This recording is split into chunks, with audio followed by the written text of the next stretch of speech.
Officers coaching academy के YouTube official channel में आपका बहुत बहुत स्वागत है। आज की क्लास में जो हम बात करने जा रहे हैं वो इस बारे में बात करेंगे कि जब हम यूपीएससी प्रिपरेशन स्टार्ट करते हैं तो हमारे पास वैरायटी ऑफ बुक्स होती हैं। तो आज हम जिस टॉपिक पे बात करने जा रहे हैं वो है हमारा प्राचीन इतिहास।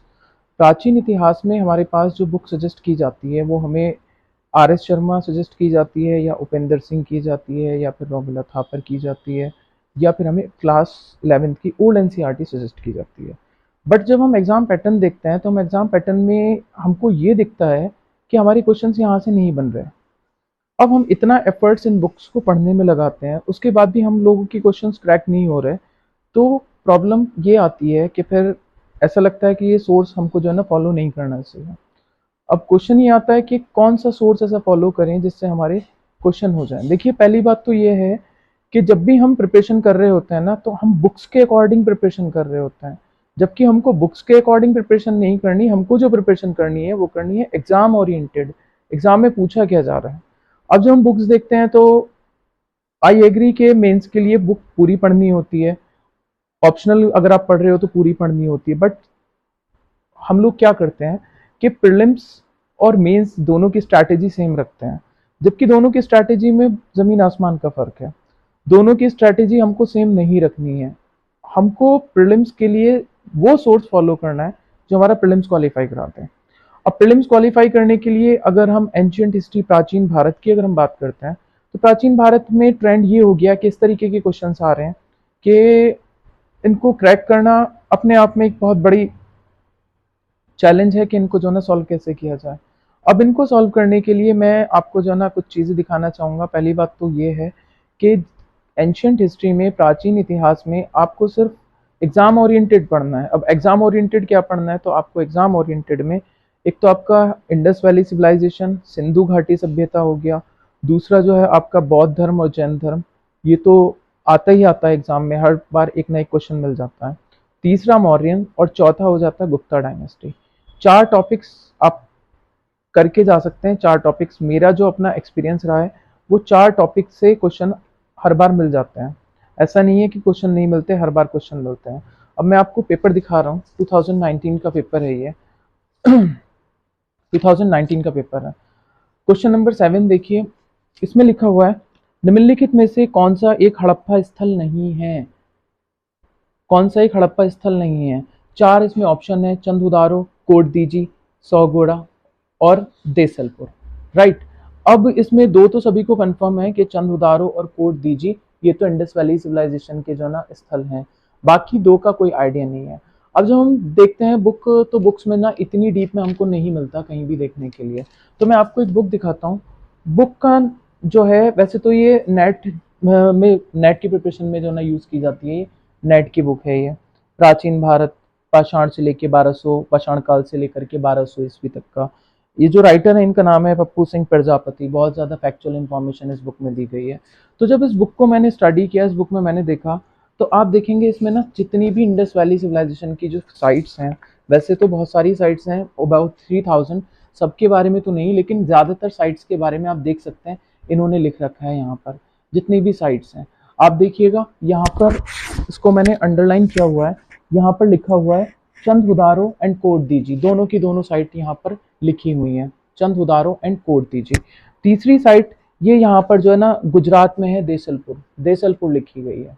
यहाँ पर तीन साइट आपको जो है ना, सारी साइट्स लगभग जितनी भी दी हुई है ना, सारी साइट्स इन्होंने बहुत अच्छे से लिखी हैं। तो पहला क्वेश्चन तो हमारा ये हो जाता है। दूसरी बात, अब हम देखते हैं नेक्स्ट ईयर वाला पेपर। तो नेक्स्ट ईयर वाला जो पेपर है ये नेक्स्ट ईयर वाला जो पेपर है ये है 2021 का। इसमें क्वेश्चन नंबर जो ये सेट सी है, सेट सी में क्वेश्चन नंबर 67 आया है। देखिए यहाँ पर ऐतिहासिक स्थान दिए हुए हैं, यहाँ पर ख्याति का कारण दिया हुआ है, रीज़न क्या है कि पर्टिकुलर प्लेस क्यों फेमस है। लिखा हुआ है यहाँ पर बुर्ज होम, शैलकृत देव मंदिर, उसके बाद उसके बाद चंद्रकेतुगढ़, चंद्रकेतुगढ़ टेराकोटा कला, इसके अलावा दिया हुआ है गणेश्वर ताम्र कलाकृतियां। ठीक है, ये क्वेश्चन इंडस वैली सिविलाइजेशन से डायरेक्ट आया हुआ क्वेश्चन है, आप ध्यान से देखिएगा। इसके अलावा एक क्वेश्चन और है इसमें जो इंडस वैली सिविलाइजेशन से आया है। इसमें बिल्कुल डायरेक्ट क्वेश्चन है क्वेश्चन नंबर 62, निम्नलिखित में से कौन सा प्राचीन नगर अपने उन्नत जल संचयन और प्रबंधन प्रणाली के लिए सुप्रसिद्ध है? जल बांधों की श्रृंखला का निर्माण किया गया था और संबंध जलाशयों में नहरों के माध्यम से जल को प्रवाहित किया जाता था। सभी को पता है कि इसका आंसर जो है वो धौलावीर है, जो कि गुजरात में है, राइट। तो मैंने आपको दिखाया इंडस वैली सिविलाइजेशन के क्वेश्चन डायरेक्ट आ रहे हैं, बिल्कुल डायरेक्ट इंडस वैली सिविलाइजेशन। हालांकि 2 साल में इंडस वैली नहीं पूछा गया है, 2020 के क्वेश्चन पेपर में इंडस वैली शायद से नहीं था। अब दूसरी बात करते हैं, 2019 का पेपर है, इसमें डायरेक्ट क्वेश्चन है, निम्नलिखित में से किस उभारदार मूर्ति शिल्प शिलालेख में अशोक के प्रस्तर रूप चित्र के साथ रानियों अशोक उल्लेखित है? आपको पता है कि अशोक के जितने भी शिलालेख मिलते हैं, सभी अशोक के शिलालेख में 2 नाम हमको मिलते हैं, एक मिलता है देवनामपिया और एक मिलता है पियादस्सी। ये पूछ रहा कौन से शिलालेख में रानी अशोक जो है उल्लेखित है। तो इस बुक में बिल्कुल क्लियर लिखा हुआ है, जो बुक मैंने आपको दिखाई है, कि यहाँ पर जो ना कहाँ कौन सी साइट पर रानी अशोक जो है बिल्कुल यहाँ पर उल्लेखित है।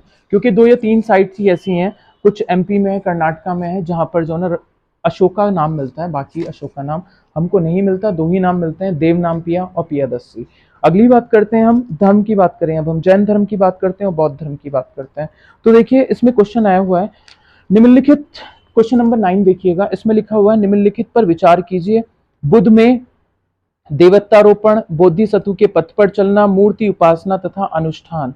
आगे लिखा हुआ है, उपयुक्त में से कौन सी विशेषताएं महायान बौद्ध मत की हैं? महायान बौद्ध मत के बारे में पूछ रहा है। तो ये भी क्वेश्चन मैं आपको दिखा दूंगा कि इस बुक से जो ना बिल्कुल डायरेक्ट जो है, इस बुक से आपका जो है ना ये क्वेश्चन क्रैक हो जाता है। इसके अलावा एक क्वेश्चन बहुत ज्यादा डीप आया था, वो था लोकोत्तरवाद से रिलेटेड। तो लोकोत्तरवाद का जो क्वेश्चन है ना, वो भी इस बुक में डायरेक्टली मिल गया था। काफी अध्ययन के बाद जो ना वो क्वेश्चन बिल्कुल डायरेक्ट वहां से आया हुआ क्वेश्चन है। क्योंकि पुराना जो ट्रेंड था, पुराना ट्रेंड ये हुआ करता था कि पुराने ट्रेंड में हमको जो है क्वेश्चन मिल जाते थे, लेकिन आज के टाइम पीरियड में क्वेश्चन मिलने में थोड़ी सी दिक्कत होती है। अब ये देखो यहाँ पर महायान दिया हुआ है, लिखा हुआ है यहाँ पर, महायान का आदर्श बोधिसत्व है जो मोक्ष प्राप्ति के बाद भी दूसरी प्राणियों की मुक्ति का निरंतर प्रयास करता है। भिक्षु के लिए बुद्धत्व की प्राप्ति संभव है। महायान बुद्धों बोधिसत्वों मंत्रोच्चारण को स्वीकार करता है। यह बुद्ध को देवता के रूप में स्वीकार करता है, आत्मा तथा पुनर्जन्म में विश्वास करता है। इस मत के ग्रंथ सामान्यतः संस्कृत भाषा में हैं। महायान मूर्ति पूजा भक्ति तथा तीर्थों में विश्वास करता है। पूरा का पूरा क्वेश्चन यहाँ से 3 लाइन से पूरा का पूरा क्वेश्चन आपका जो है क्रैक हो जाता है। अगर हम इसके बारे में बात करते हैं, महायान संप्रदाय के बारे में, कि महायान संप्रदाय में कौन कौन सी चीजें जो हैं महायान संप्रदाय की जो है ना विशेषता है। इसके अलावा एक क्वेश्चन और है जो कि बहुत इंपॉर्टेंट क्वेश्चन था, ये लिखा हुआ, ये क्वेश्चन पेपर है 2020 का क्वेश्चन पेपर है, सेट सी है। इसमें जो क्वेश्चन लिखा हुआ है, भारत के धार्मिक इतिहास के संदर्भ में निम्नलिखित कथनों पर विचार कीजिए। क्वेश्चन नंबर 72 है, सेट सी का 2020 का प्रश्न है ये। भारत के धार्मिक इतिहास के संदर्भ में निम्नलिखित कथनों पर विचार कीजिए। प्रथम लाइन में इन्होंने लिखा है, स्थाविरवादी महायान बौद्ध धर्म से संबंध है। दूसरा, लोकोत्तरवादी संप्रदाय बौद्ध धर्म के महासांगिक संप्रदाय की एक शाखा थी। महासंगिकों द्वारा बुद्ध के देवतारोपण ने महायान बौद्ध धर्म को प्रोत्साहित किया। उपयुक्त कथनों में से कौन से कथन सही हैं? अब इस क्वेश्चन के आंसर के लिए ना हमको देखना पड़ता है लोकोत्तरवाद। मैंने काफी बुक की स्टडी की, मुझे जो ना ये लोकोत्तरवाद मिलने में बहुत ज्यादा प्रॉब्लम आई कि लोकोत्तरवाद ये जो है कहाँ पर मिलता है लोकोत्तरवाद। देखो यहाँ पर ये जो बुक है, इस बुक में बिल्कुल क्लियर यहाँ पर लिखा हुआ है, बिल्कुल क्लियर यहाँ पर लिखा हुआ है, आप देखिएगा। यहाँ पर लिखा है, महायान की 4 शाखाओं सिद्धार्थिका, राजगिरिका, अपर शैल तथा पूर्व शैल को संयुक्त रूप में आंधक कहा जाता है। अशोक के अभिलेख में पूर्व शैल शाखा का वर्णन मिलता है।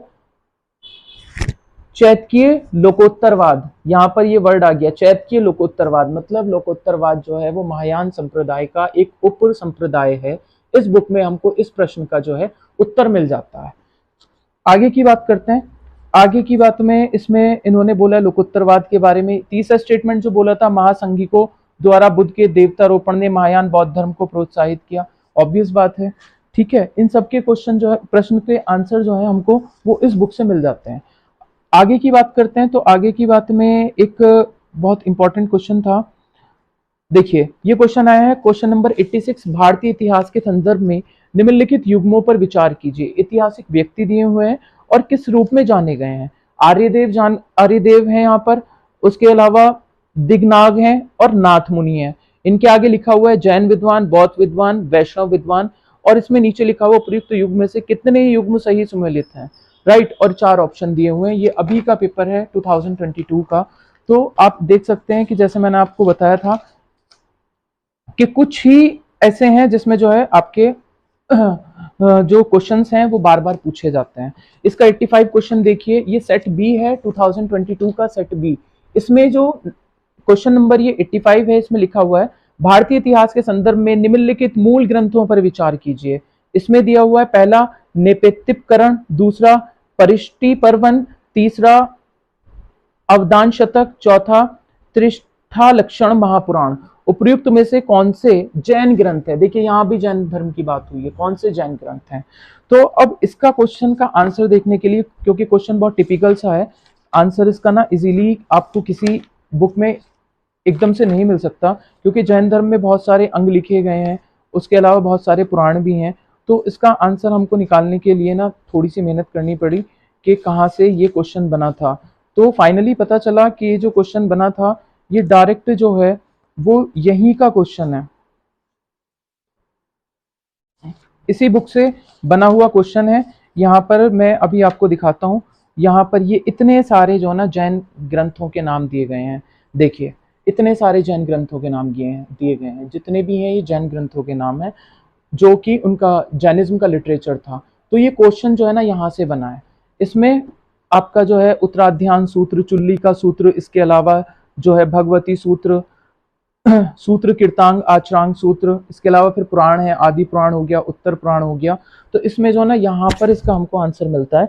इसमें ये लिखा हुआ, आचार्य हेमचंद्र सूरी ने इसे संस्कृत भाषा में त्रिष्टिलका पुरुष चरित्रम नाम से अनुमोदित किया है। ठीक है, आपको सारे के सारे लिटरेचर यहाँ पर रखे हुए मिल जाते हैं, उनके नाम लिखे हुए मिल जाते हैं। तो आपको ये एविडेंसेस दिखाने का मतलब ये था कि किसी को सजेशन ये नहीं है कि बुक ना ब्लाइंडली फॉलो कर लो या इसी बुक से क्वेश्चन आते हैं। कहने का मतलब ये है कि पुराना जो ट्रेंड था ना, पुराना ट्रेंड अब चेंज हो रहा है। पुराने ट्रेंड के अकॉर्डिंग हम जो बुक्स रेफर किया करते थे, अब उन बुक से हमारे क्वेश्चन नहीं आ रहे।